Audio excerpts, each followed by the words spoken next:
everyone, and welcome back to my channel. I'm so excited to be back. It's 2021. Happy 2021 to you guys. I hope all your wishes come true, and I hope you accomplish more than you did last year.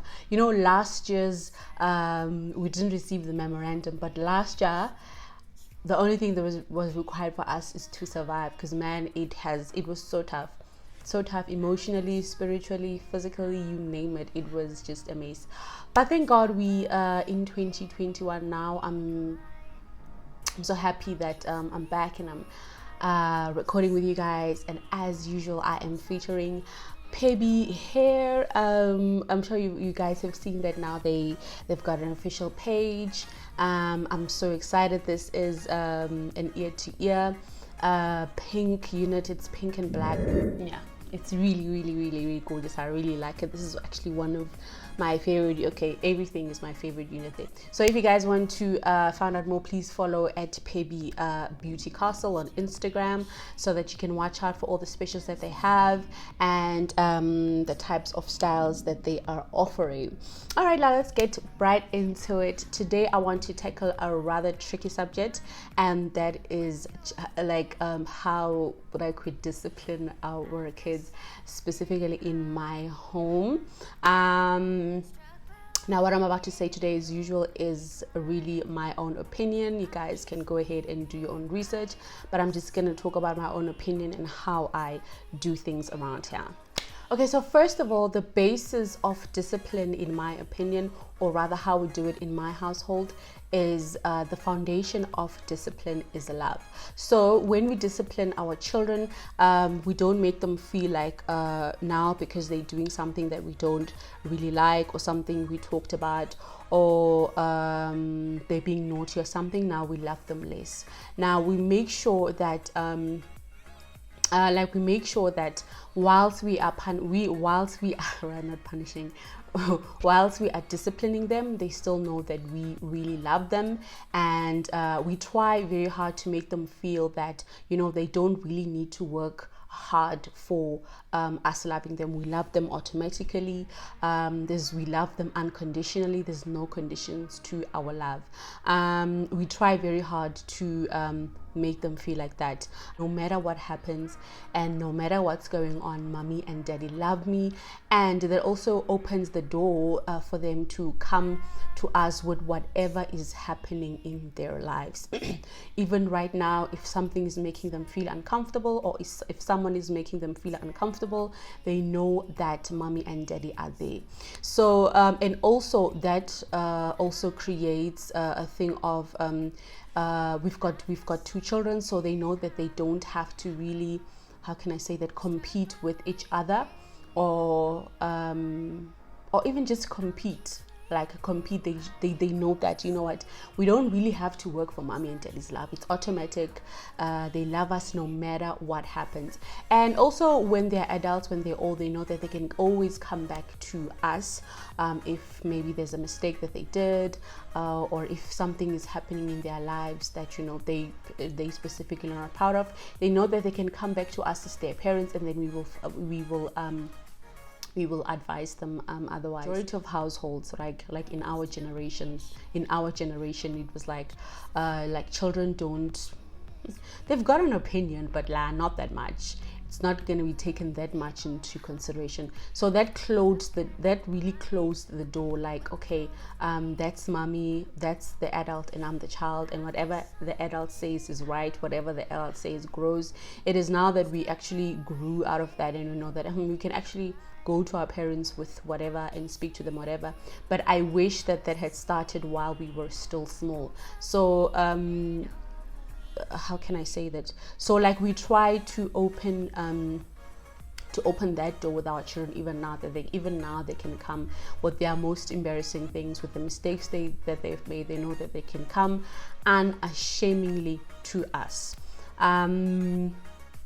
So yeah, I was just, and also what has inspired that for me is really the love of God.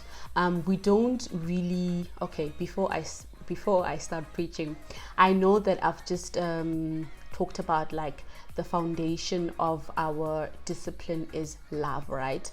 I hope I've explained enough on why we are doing that. One of the ways in which we make the basis of discipline love in the family is that, you know, we stand to our promises.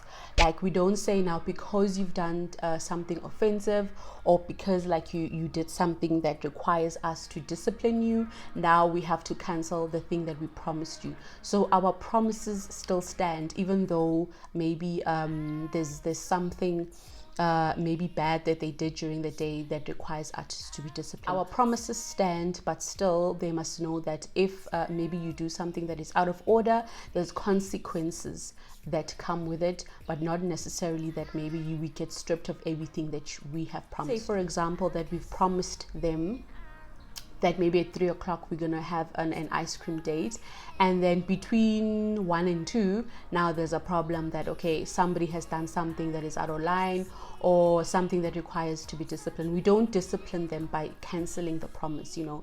I think that will build in a child, that will like teach a child that, okay, in order for mommy and daddy to do something for me, or to fulfill their promises and to fulfill I don't know, for them to keep loving me, it's that I always have to be a good person or whatever.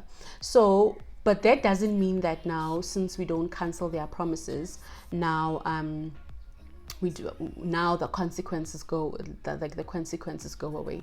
So fine, we have ice cream date at 3 o'clock, and you do something that is and they do something that is naughty, for example, or deserves punishment. We don't really punish them by canceling the ice cream. Our promises to them still stands. Like, we promised you that at 3 o'clock we're going to go for ice cream. Now we're going to go for ice cream at 3 o'clock, and then like they do something, rather than canceling, rather than using that promise that we promised ice cream to them and cancel it because they've been naughty, they are the baddest human in the whole world, we rather postpone the ice cream. Since you've done something that is offensive and requires discipline, let's say your punishment is going to be, you have to sit in it's an example, your punishment is that you need to maybe like clean all your toys, and then you clean all your toys until the time of going to ice cream come. You know that, okay, ice cream is not going to happen today, it's going to happen tomorrow. And that means that, you know, the consequences of your action delayed for you to get that ice cream date, but the promise of us taking you in an ice cream still stands. Because we're trying to teach them that for every action there's a consequence. I hope I've explained myself well there. Okay, I've tried really hard there. And then another thing that I've seen with having 2 children is that it depends on the personality of the child, on how you guys are going to set up the punishment. For example, our eldest daughter, we don't really use like physical punishment to discipline her, but maybe I think with her, speaking to her and maybe using the words like I'm very disappointed in you because you did that, you know, but I told you yesterday and I told you yesterday that you must do that. So she doesn't like the word disappointed. Oh my God, it ruins her day, it shatters her. If you say that you're disappointed in her, she thinks she's the worst human in the whole world. So we use that word like, you know what, I'm really disappointed that you did that. Maybe next time you should handle it like that, you know.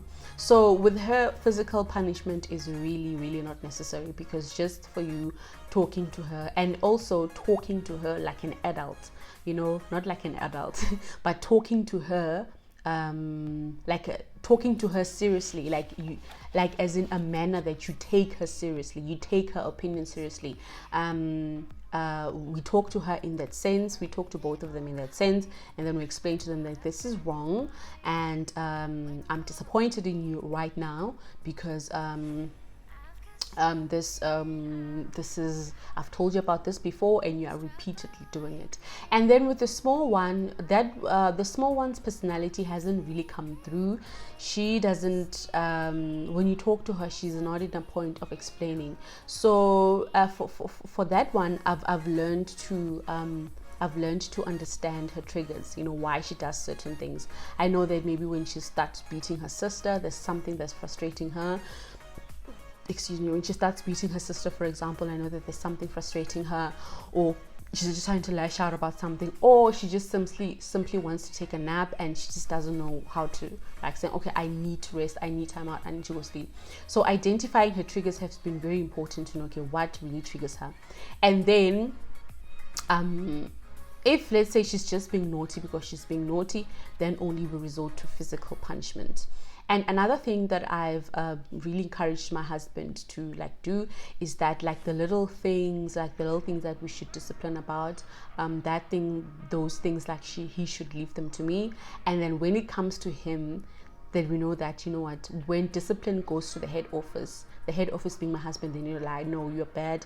You have you have really strike head now.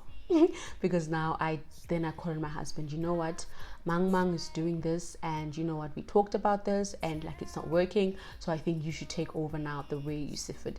Now they know that when they love their father so damn much that they do not want to disappoint him about anything. So when they do something, something offensive that requires discipline, then I tell them that I'm gonna tell your father, and your father's not gonna be happy about it. Then I know that they're gonna leave that thing like completely. We try very hard not to instill fear in them, to discipline them, but then again, not to instill fear in them. You know, I don't like using fear, but I want them to understand that, like, for their action there's consequences, as opposed to using fear. The reason why I don't like using fear as a form of discipline is that they're gonna, now I believe that they're gonna start lying. If you yourself, you find yourself lying, and if you look at the reason why you're lying, it's because you're scared of something, right? You're scared maybe that people might change their perception of you. You're scared that you're scared of trouble, that you're going to be trouble. You're scared of the consequences. You're just scared. So instilling fear, then I really believe that's going to encourage them to lie to you. For example, now, Newent actually told her first lie. I think it was January, or when was it? When she just told a lie. Okay, so I normally encourage her to finish her food, but if she doesn't finish her food, then it's not a train smash. And then this other time, she came to me and she's like, yo, mommy, I finished all my food. I think she wanted me to congratulate her. Oh, Nana, that's good. You're such a big girl. You're finishing all your food now. I think she wanted that gratification, right? And in order to get the gratification, she just came to me and said, no, she didn't actually come to me. I asked her, did you finish your food? And then she said, yes, I finished my food. Okay, and then I was like, all right, cool. But when I went to the kitchen, I saw her getting very uncomfortable that I'm going to the kitchen, and she started hiding herself, and like she's just asking me awkward question, mommy, are you okay? Like, all of a sudden, and then okay, I knew something was up there. When I went to the kitchen, I found that she didn't finish her food, and then I sat her down and I was like, but Nana, why did you lie that you didn't finish your food? It's not a problem that you didn't finish your food. If you full, you are full. You know, there's nothing that can be done. So again, reassurance to them over and over and over again, that they're loved, that they're beautiful. And then when they've made a mistake, depending on what mistakes they've made, you tell them that, Nana, you know what, it's okay. You didn't mean to do this. I know that next time you will do better. And also really learning their triggers. Like, for example, I know that if Newo starts beating up her sister, maybe at home, or she's just like so short-tempered and stuff, I know that something is really happening at school, because she's not a physical fighter. I know that maybe if Neo starts resorting to physical, I know that it's something that's probably happening in school. She's frustrated about something. Then, you know, I really take my time then and sit down with her, ask her, be intentional on asking her, how was your day at school? How are you doing? What don't you like at school? What do you like at school? What do you enjoy? So then at that time she gets to talk okay, I don't like this because Mang didn't want to play with me. They put sand on my hair. This other big boy pushed me. You know, then you know that, oh, okay, then maybe they need comfort, or you just tell them a way forward from there. So identifying their triggers and really assessing the situation on why would a child react like this, or why would they do something, how can I say this, an offense that requires discipline. You really look at the cause of why they're doing what they're doing, and after that resolve that so that it does not come back. I really tried to to sum up everything that I wanted to say. I hope you guys have taken a 2 cents of what I was trying to explain. It's very tricky with these little people, and as they are little right now, it's we are laying a foundation, and then so I believe that the foundation that we are laying on them is very important. It's gonna snowball on how they react even when they get to corporate, on how they react on their relationships, on the human beings that they're gonna be, and how they interact with other human beings, and how they're gonna react in situations in lives. It starts today. So I think it's really important that we are very deliberate on how we interact with them, and how we react to the things that they do. And also they are also quite tricky. They've also got like tricks up their sleeves, so they can trick you sometimes. So you must really be able to tell what is what sometimes. Okay, I'm gonna stop talking now. I hope you guys took some 2 cents of what I was trying to say. I really tried to explain it the best way I can. And if you enjoyed this video, please give it a thumbs up. And yeah, keep safe, guys. Stay well. And I will see you the next time. Bye bye.